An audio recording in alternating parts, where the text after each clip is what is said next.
Welcome to Penrose Learning, where we make understanding easy. You start by laying out the core parts and making the first connections. This gets you audible results fast. Place the amplifier IC, the input jack, and the speaker terminals close together so traces are short. Connect power ground first, then V+. This prevents ground loops.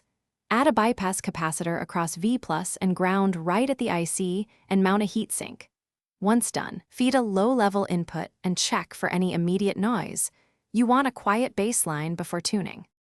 You now focus on the middle steps that shape sound quality: gain, filtering, and feedback.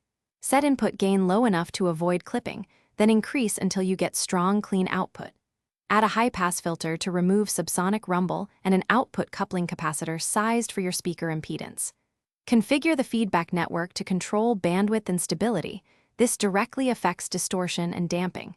Make sure solder joints are solid and traces short, once stable. Measure with a meter or scope.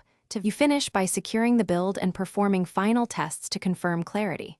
Mount the circuit in an enclosure with ventilation, tie the chassis to ground, and secure speaker leads with strain relief. Run sine sweeps and music at moderate levels while monitoring for DC offset and distortion. Adjust bias or gain if needed. Once satisfied, finalize solder joints and fasten connectors. If you hear hum or odd distortion, check ground routing and add or replace decoupling capacitors. Most problems trace back to ground.